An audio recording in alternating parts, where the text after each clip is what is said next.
de vous retrouver sur nos antennes. Bonjour, bienvenue à votre émission qui nous suscite de vous mettre au courant de l'actualité marquant la République démocratique du Congo. Une émission spéciale, le Voix s'élève.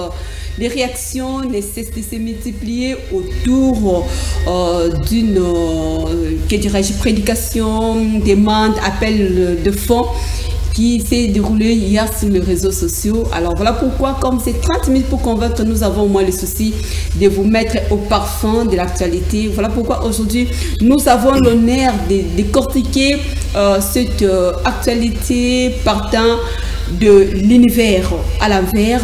Qu'enseigne-t-on la Bible sur l'offrande? On va parler sur ça. Alors pour y faire, j'aurai ici pour vous le prophète. Cette fois-ci, je vais lui recevoir en qualité de prophète.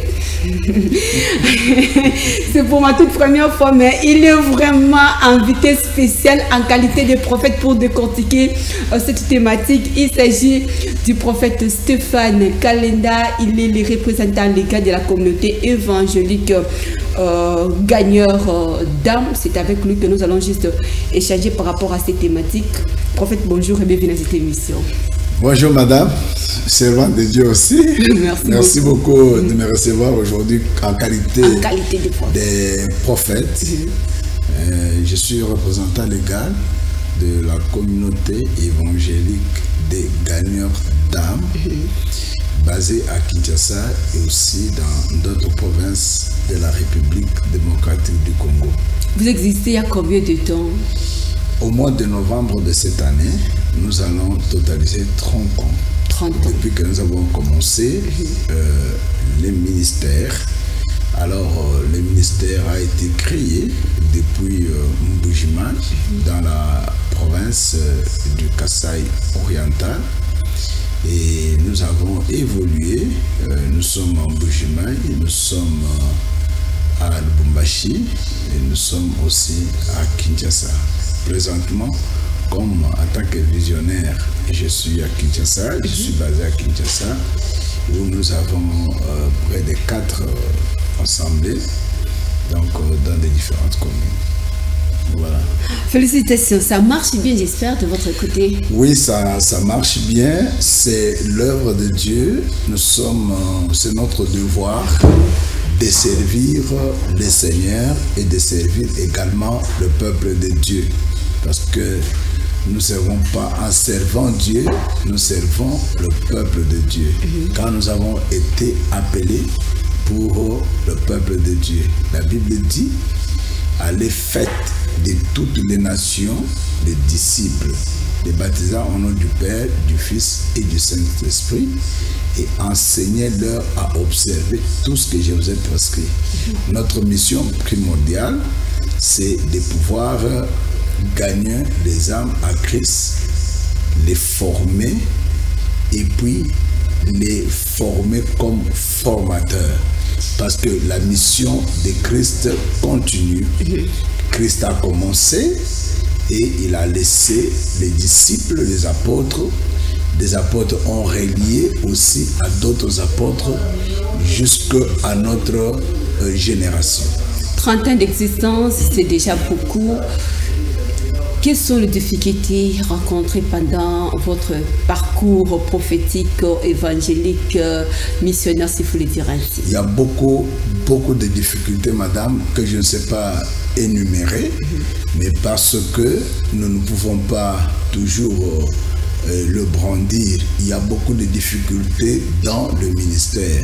Parce qu'il faut savoir que la vie ministérielle, c'est la vie dont on doit se contrôler d'abord, premièrement, soi-même.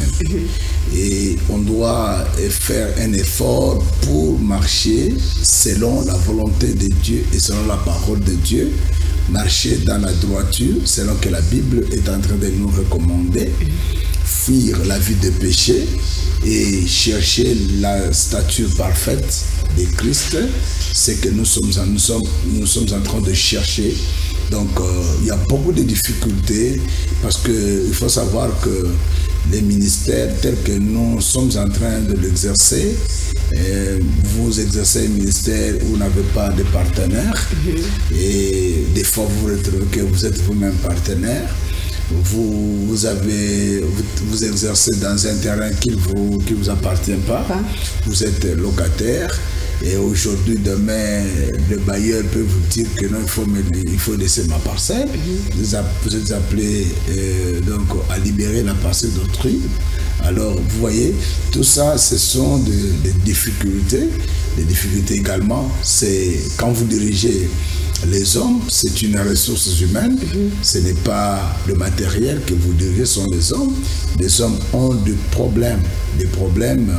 Et chacun peut venir avec ses problèmes, chacun vient en famille avec ses problèmes, vous voyez, donc tout ça, vous êtes en face de toutes ces choses et vous devez vraiment faire un grand effort pour mettre chacun à sa place, et surtout quand on est en train de diriger également des pasteurs, et que vous avez des pasteurs comme collaborateurs et qui sont par exemple en Bushman, qui sont loin de vous. Vous êtes gérer tout le monde là, donc c'est un grand travail. Donc, mais on ne peut pas se plaindre parce que nous sommes appelés à ça. Nous sommes appelés à faire face à toutes ces difficultés et les transcender.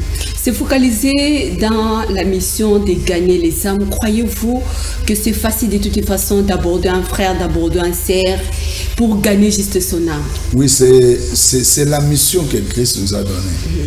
Vous savez, si vous lisez la Bible dans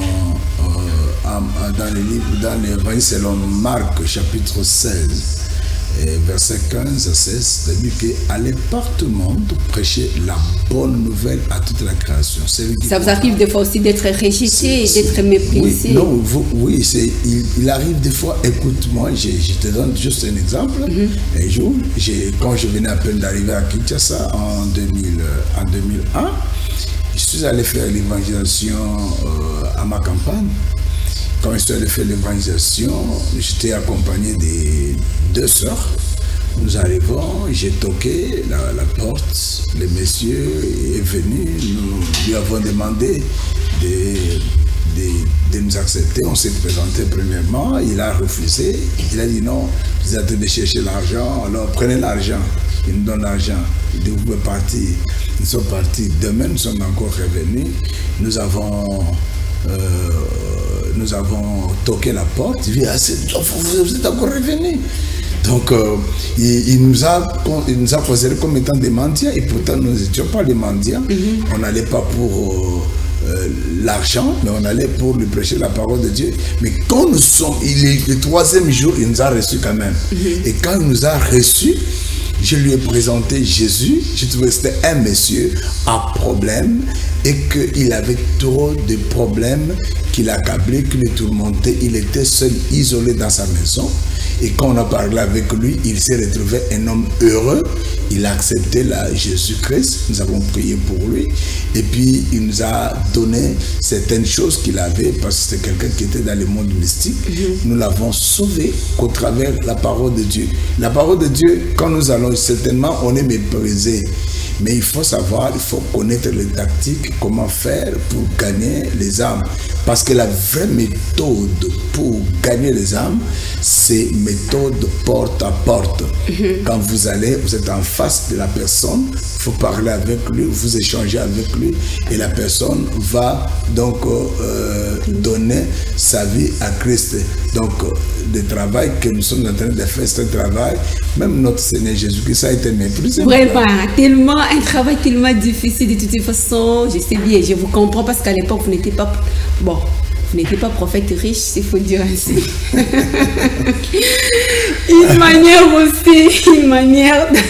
Une manière d'acheminer juste notre thématique. Thématique du jour. Vous n'êtes pas prophète riche. En fait, si vous étiez prophète riche, vous n'aurez pas en fait le temps de pouvoir être trop coincé, rencontrer des difficultés, ainsi de suite. Non, tu sais, il y a un problème, madame. Quand nous on est appelés à servir le Seigneur, parce que premièrement, nous devons connaître la valeur d'une âme. Premièrement, il faut connaître la valeur d'une âme. qu'est-ce qu'une âme coûte. On va y arriver. Devant le Seigneur. On va y arriver. Deuxièmement, il faut avoir la compassion des âmes. Parce que pour aller sur la route, dans un marché, pour prêcher la parole de Dieu, il faut avoir la compassion. Si vous n'avez pas la compassion des âmes, vous ne pouvez pas aller pour gagner les âmes. Oui. Merci beaucoup. On ne peut pas commencer directement à parler sur les offrandes sans pourtant tenir compte de la source. Quand je parle de la source, je vois juste l'église où chacun de nous vient juste avec son offrande pour offrir à Dieu. Alors sur ce, prophète Stéphane, aujourd'hui je l'ai quand même dit franchement, je suis tellement sérieuse avec les prophètes aujourd'hui à l'émission. Ce n'est ni la politique, ce n'est ni le social, c'est la spiritualité. Vous comprenez qu'aujourd'hui il s'agit de la spiritualité.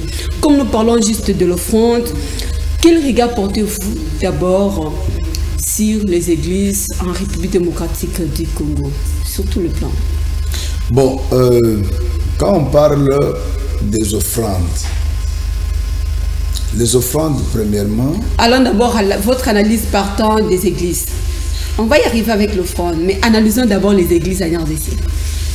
Analyser l'église, c'est trop... je ne sais pas dans quel domaine nous allons analyser l'église. Parce que je suis aussi quelque part un scientifique. Mode de vie, je vous oriente quand même, hein, voilà, je vous oriente. Je sais que c'est une question difficile. Alors, une question difficile, mode de vie, mode de travail, éthique de l'église. Je voulais dire ceci. Je voulais dire ceci. L'église en République démocratique du Congo, je crois que nous avons différentes confessions religieuses. Exactement. Et dans les différentes confessions religieuses, chaque confession religieuse a une organisation. Mais je suis de l'église du Réveil du Congo. Moi, je suis de l'église du Réveil du Congo, ce qu'on appelle ERC. Alors, étant dans l'église du Réveil du Congo, je ne peux faire que l'analyse sur mon église. Vous voyez, dans mon église, église du Réveil du Congo, il y a eu un petit problème. Le problème, c'est depuis le commencement de cette église. Beaucoup de gens, quand ils sont venus, quand ils ont commencé à servir Dieu, plusieurs, il y a même, je vais t'informer qu'il y a même ceux-là qui étaient des jeunes qui ont abandonné les études parce qu'ils étaient appelés à servir à temps plein. Une première erreur. C'était par rapport au réveil. C'est quand le mouvement de réveil est venu. Quand le mouvement de réveil est venu. Vous allez trouver que vous allez constater que même beaucoup de gens qui sont dans des églises de réveil, la majorité dans ce temps-là, ils n'avaient pas fait de grandes études. Vous voyez? Deuxièmement, ils n'ont pas eu suffisamment la formation ministériel. Ils n'ont pas été formés sur le plan ministériel, mais sur le plan du ministère. Je me rappelle bien, dans les années passées, nous avons reçu, la première fois que j'ai pu suivre la formation, c'était la formation qui a été donnée par l'homme de Dieu Bravo. Donc l'homme de Bravo, il est parmi la tête d'affiche de l'église des Réveils. Il nous a donné une formation ministérielle en Boujmaï. Il y a d'autres qui étaient venus aussi avec des formations. Mais il faut savoir que beaucoup rejettent la formation. Pourquoi? Parce qu'ils estiment que ceux qui font la théologie, ils ne sont pas dans la logique de la parole de Dieu. Et pourtant, je considère toujours que quand on est à l'église et que quand on est membre de l'église, on est cadre. Et quand on est cadre, on doit être équipé. Parce que si vous n'êtes pas équipé, vous allez commettre beaucoup de bévies en sachant que nous sommes en train de servir Dieu. Parce qu'il faut savoir, il y a ceux qui servent Dieu dans sa volonté, il y a ceux qui servent Dieu en dehors de sa volonté. Alors, dans notre église de réveil du Congo, il y a eu beaucoup de laisser-aller. Beaucoup de laisser-aller, c'est quoi? Chacun apporte l'enseignement qui lui plaît. et il va l'étaler sur la place publique. Apparemment, il y a un problème aussi de la communication, soit il y a un problème de, que dirais-je, ça, mais pour faire la bonne communication, madame, il faut apprendre. Mais quand vous réfléchissez l'éthique de toutes les façons, c'est l'éthique qui pose problème s'il faut analyser, la manière de faire des églises de réveil actuellement. C'est ce que je viens de dire. Donc l'éthique là, pour l'éthique il faut l'apprendre. Okay. Vous voyez, il y a l'éthique professionnelle, l'éthique des médecins, l'éthique des enseignants, et il faut qu'il y ait aussi l'éthique dans l'église. C'est un cours qui existe. Exactement. En théologie. Il y a les cours d'éthique existent. Et il faut savoir que quand vous êtes serviteur de Dieu, vous devez apprendre. Si vous n'apprenez pas, laissez-moi vous dire que vous devenez le poison. Vous devenez le poison dans l'église. Parce que beaucoup d'hommes de Dieu qui n'ont pas appris, et ils analysent très mal les Saintes Écritures. Ils comprennent très mal les Saintes Écritures. Parce qu'autrefois, il y a des choses que nous avions enseignées. D'où nous avons enseigné, on disait que c'était vraiment la vérité.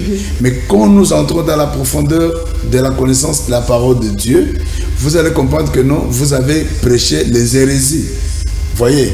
Alors, il faut de corriger aussi. Oui, il y a la possibilité de corriger, madame, parce qu'un homme sincère, c'est celui qui reconnaît les fautes qu'il a commises dans son parcours. Et quand vous reconnaissez les fautes que vous avez dans votre parcours, ça peut faire que vous puissiez donc recadrer encore les choses.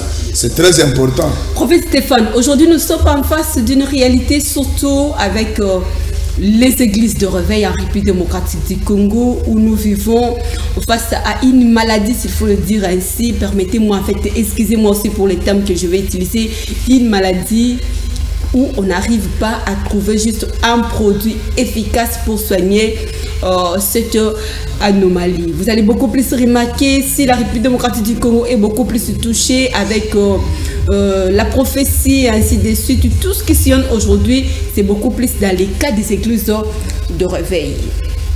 Que faut-il faire pour recadrer les dirigeants de l'église de réveil actuellement?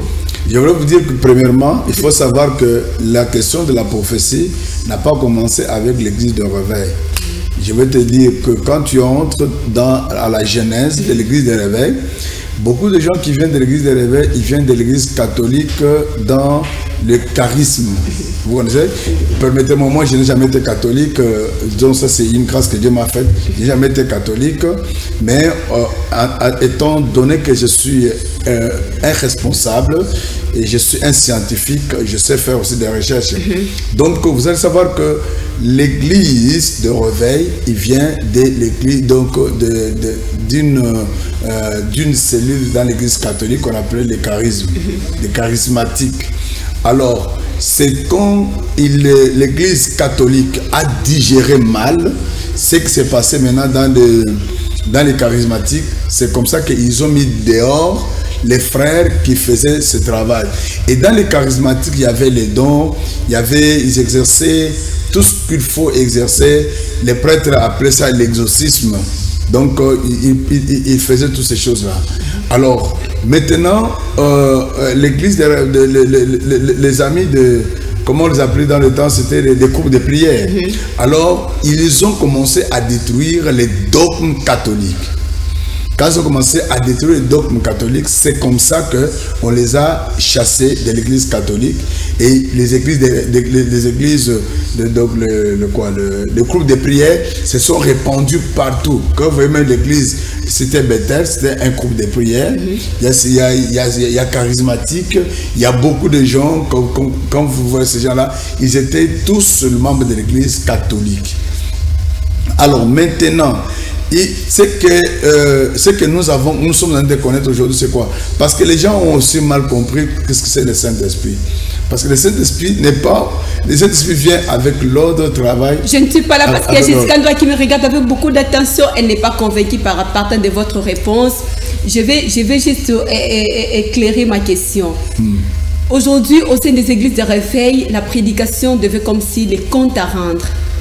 il y a des coups qui vont en gauche, qui se jettent en droite, et parce que X a prêché ceci, moi je vais réagir par rapport à ça. La manière de prophétiser pose aussi problème. Comment résoudre? Madame, j'étais en train de venir petit à petit pour vous. Je vais vous montrer l'origine. Okay. Il ne faut pas attaquer, il faut commencer par l'origine. L'origine, c'est quoi? L'église, donc la prophétie, n'a pas été donnée seulement dans l'église de réveil. Je vais vous dire que l'église de réveil vient de l'église catholique, pas même protestante. Ça vient de l'église catholique, pas protestante. Même dans l'église protestante, il y a aussi les dons, il y a ceux qui prophétisent. Parce que moi, je connais quand même dans des églises de SCC. Ça ne fait pas l'actualité après. Où il y a de quoi où les gens prophétisent. Mais parce que maintenant, donc dans l'église de réveil, je vous ai dit que beaucoup de gens, quand ils viennent, ils sont pas contrôlés. C'est ça le problème, c'est ça le danger. Parce que vous allez voir quelqu'un aujourd'hui se dit que je suis un prophète. Parce qu'il était parti à la montagne, parce qu'il est arrivé là-bas. Et vous savez que même tout ce qui plusieurs, ce qu'il donne là, ce ne sont pas les prophéties qui viennent de Dieu. Vous voyez, ce ne sont pas des prophéties qui viennent de Dieu. Ce n'est pas pour dire qu'il n'y a pas de prophètes. Les prophètes sont là, les prophètes existent et les prophètes prophétisent. Mais il faut savoir que ce que nous vivons aujourd'hui, c'est la parole de Dieu. La Bible, dans le dernier temps, vous verrez des faux prophètes. Il y aura des faux docteurs, il y aura des faux pasteurs, des faux apôtres. Ils sont là et ils sont là. Ils sont nombreux, même dans l'église de réveil, même dans l'église catholique, même dans l'église protestante. Ils sont là. Donc il faut savoir que c'est l'accomplissement de la parole. Ce que nous voyons aujourd'hui là, c'est la parole de Dieu. Nous sommes au temps du soir. Nous sommes au temps de la fin. Et au temps de la fin, il faut savoir que les faux prophètes seront là. Et chacun va prophétiser. C'est pour ça que la Bible, même pour les gens qui prient, vous allez voir quelqu'un qui arrive, qui est dans la bifurcation, au milieu public. Il se lève les mains, il commence à prier à haute voix, il parle en langue, tout simplement pour intimider les gens. Au fond, il n'y a rien. Donc, oui, au fond, il n'y a rien. Ils intimident seulement les gens. C'est pour ça que même moi qui vous parle, issu de l'église du réveil du Congo, je déteste souvent certaines choses qui se passent dans l'église du réveil du Congo, même certains enseignements. C'est pourquoi moi j'ai toujours crié au créneau pour dire aux dirigeants de l'église du réveil du Congo qu'ils puissent créer des universités. Comme l'ECC l'a fait, comme catholique l'a fait, pour que nous puissions tous aller aux universités et apprendre. Parce qu'un pasteur, un prophète, un docteur, un évangéliste, c'est un cadre de l'église, il doit avoir la matière. Merci. Vous voyez, c'est que je fustige aussi ce que c'est de se faire aujourd'hui. Vous voyez, vous allez voir que écoutez, on prend d'abord un élément, on va réagir. Il n'y a pas de problème, madame. Prenons, je vais juste du côté de la régie avec Papa William Founi. On suit d'abord cet élément et on revient juste après pour commenter. Et puis tout le monde est en franc congolais. Moi, je ne suis pas pauvre. Les offrandes, il faut donner aux pasteurs pauvres. Les offrandes comme ça, il faut donner aux pasteurs pauvres. Achère. On a des cassanques moté zonga longwa ama cassanque moté il faut na lo bapona vina na lo ba ya ser na yo mais les cassanque mzate moyana lo ba pe zate na olinga to prier ce que to go sambe ngali na makasanque mo biloko gendo pesa ba edu azawan pesa ba John ba situation ba osambele na yo écoutez on soit té na reçoit.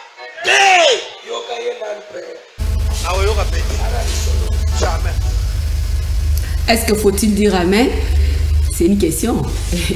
Est-ce que faut-il dire Alléluia? Ça aussi c'est une question.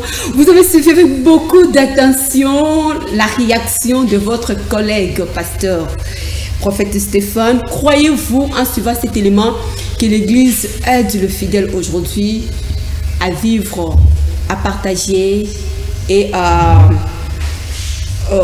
pratiquer leur foi en suivant cet élément? J'aime pas souvent critiquer ou bien parler à mal contre les hommes de Dieu. Parce que je sais que Dieu a appelé chacun de sa manière. Mais c'est ce que nous avons parlé de l'éthique, madame. Même quand il faut demander l'argent à l'église. Je vais juste partir d'un exemple biblique. Ok. Une femme est venue donner, au moment des offrandes, les gens viennent donner les offrandes. Et parmi ces gens-là, il y avait des gens qui ont donné beaucoup d'argent, beaucoup de biens. Excuse. Une femme est venue avec, je crois, 1 ou 2 pièces. Et l'a jetée dans le panier. Et Jésus-Christ, comme quelqu'un qui connaissait, qui avait de la révélation sur tout le monde, il dit de tous ceux qui ont donné ici, il n'y a que cette femme. Elle a donné tout ce qu'elle avait et de tout son cœur. Mais les autres ont donné le superflu. C'est-à-dire que ceux qui ont donné beaucoup là, ils ont donné le superflu. Mais ici, c'est le contraire.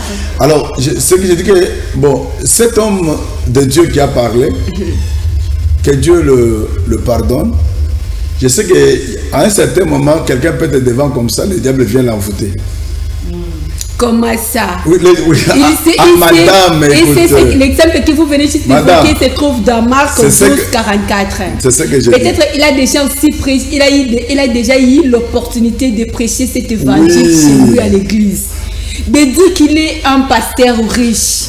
Il n'est pas un pasteur pauvre. Écoute. Minimiser son propre argent. L'argent d'abord. En fait, il faut éviter aussi le contenu de la femme, mais je prends d'abord l'argent de ton propre pays, la République démocratique du Congo. Ça aussi, c'est juste une manière d'insulter la RDC, prophète. Je dis, ce que tu dis, tu as raison. Tu as raison, parfaitement raison dans ce que tu es en train de dire. Je n'encourage pas cet homme de Dieu parce que je ne le connais même pas. J'ai suivi aussi comme tu as suivi dans les réseaux sociaux. Mais, ce que je peux dire, quelqu'un peut être du haut de la chair, le diable vient l'envoûter. L'envoûter en lui mettant des paroles dans sa bouche. Parce que ce qu'il a fait là, même si, admettons qu'on l'a fait à sa femme, de la manière qu'il a ridiculisé cette dame, vous voyez? Ce n'est pas commode pour un homme de Dieu. Et quand nous venons à l'église, nous ne venons pas à l'église pour gagner de l'argent. Ça, il faut le savoir, madame. Nous ne venons pas à l'église pour gagner de l'argent, pour gagner des millions. Et nous ne venons pas à l'église pour exhiber nos richesses donc aux pauvres qui sont là-bas. Cette femme, elle est venue avec 2000 francs. C'est comme la femme qui avait 2 pièces d'argent. Cet homme de Dieu, qu'est-ce qu'il allait faire? Il allait prendre ça avec action de grâce. Mais il ne pouvait pas se comporter, le mec qui s'est comporté là. Ce n'est pas le fait de la gloire. J'ai dit que cet homme de Dieu a été envoûté par le diable qui a mis des paroles dans sa bouche. Et tu sais que ce qu'elle a fait là, c'est ce qu'on appelle le scandale. Tu sais que quand quelqu'un scandalise l'église, tu sais sa peine, selon la Bible dit qu'il faut les prendre, les lier au mêle. Les lier au mêle. Et les jeter dans l'eau. Vous voyez? Les lier au mêle. Parce qu'il a créé un scandale contre l'église. Et là, dans cette église-là, il y a des gens qui sont fragilisés. Il y a des gens qui ont pris la décision de quitter l'église. Qui ne faut même pas quitter. C'est pas la première fois. Le scandale à la République démocratique du Congo, ça vient juste. Non, madame. C'est le goût de chaque jour. Nous vivons ça. Nous sommes habitués à ça. Il faut rester. Ce que tu dis, c'est vrai. Ce que tu dis, c'est vrai. Mais je veux te dire qu'il y a des gens qui vont même abandonner même de prier. Je viens d'un atelier de réflexion au niveau du ministère là où je travaille, donc qui a été organisé par le ministère de la Santé. J'étais avec un monsieur qui était un officier militaire qui m'a montré donc cette vidéo.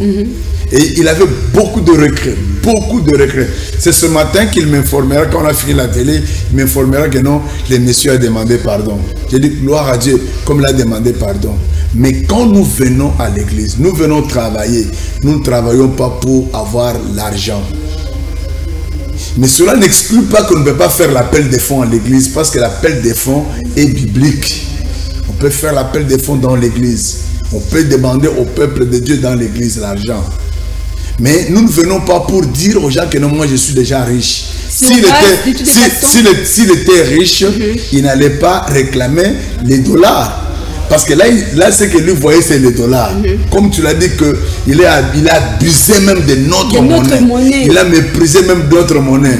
Moi, je demande que si vraiment il est un homme de Dieu, il doit vraiment se repentir. Certainement. Parce que, selon la Bible, il mérite d'être lié au mêle et les jeter dans l'eau. C'est une peine de mort. Il y a Arnold qui dit que le fleuve Congo n'est pas loin de nous. Mais c'est ça. Le fleuve Congo n'est pas loin de nous. C'est ça. Parce que tu sais que dans l'église, il y a des choses que quand vous les commettez, je crois que c'est en Tite et aussi un Timothée. Quand vous commettez certaines choses, donc vous méritez une peine. Et cette peine-là, c'est la peine de mort. Comme je venais de le dire, quand quelqu'un scandalise l'église, parce que vous savez combien d'âmes il a tué là-bas, combien d'âmes vont quitter l'église, combien d'âmes vont abandonner même à prier, combien d'âmes seront culpabilisées pour ne pas donner encore les offrandes dans l'église. Or, les offrandes sont normales, c'est biblique. On peut le faire. Même les appels des femmes, madame, c'est normal, on peut le faire dans l'église. Mais il faut savoir de quelle manière faut-il les faire. En respectant les enfants de Dieu, en respectant l'église, en respectant le peuple de Dieu. Voilà, de toute façon, la régie nous signale qu'il nous reste moins 5 minutes. Papa William, merci beaucoup pour ce signe. Alors, que faut-il retenir sur l'enseignement à ce qui concerne au moins l'offrande? Parce que quand on se réfère au moins à Deutéronome 16, 17, tout ce qui se passe, c'est le contraire. Il faut venir avec ce qu'on a prévu, ce qu'on a de toute façon. Il faut donner par rapport à ce que Dieu a mis à nous. Que faut-il retenir là? L'offrande est volontaire. L'offrande est volontaire. Quand quelqu'un vient donner l'offrande, il le donne selon qu'il a résolu. Voilà. C'est ce que la Bible a dit. Quand quelqu'un vient donner sa dîme, la dîme, il est en train de payer la dîme, c'est une obligation par rapport au travail que vous êtes en train de faire. Et vous allez apporter à la maison du trésor toutes les offrandes et les dîmes, afin qu'il n'y ait plus de la famine dans ma maison. Donc il faut apporter dans la maison de Dieu. Mais ce n'est pas qu'il faut forcer les gens. On ne force pas les gens à donner les offrandes. Mais on peut exhorter aux gens à pouvoir donner les offrandes à Dieu, parce que cela attirera une bénédiction dans leur vie. C'est parce que la Bible dit, quand vous lisez en Malachie chapitre chapitre 3, verset 11, je crois, je ne sais pas si je me suis trompé, il dit que pour vous qui donnez, alors l'Éternel Dieu combattra pour vous, et même ceux-là qui vous combattent, Dieu va les combattre. Il ne détruira pas les fruits de vos revenus. Vous voyez, quand quelqu'un travaille, il fait pour le Seigneur. Quand on donne les offrandes, on ne les donne pas à l'homme de Dieu, on les donne à l'église, on les donne à Dieu.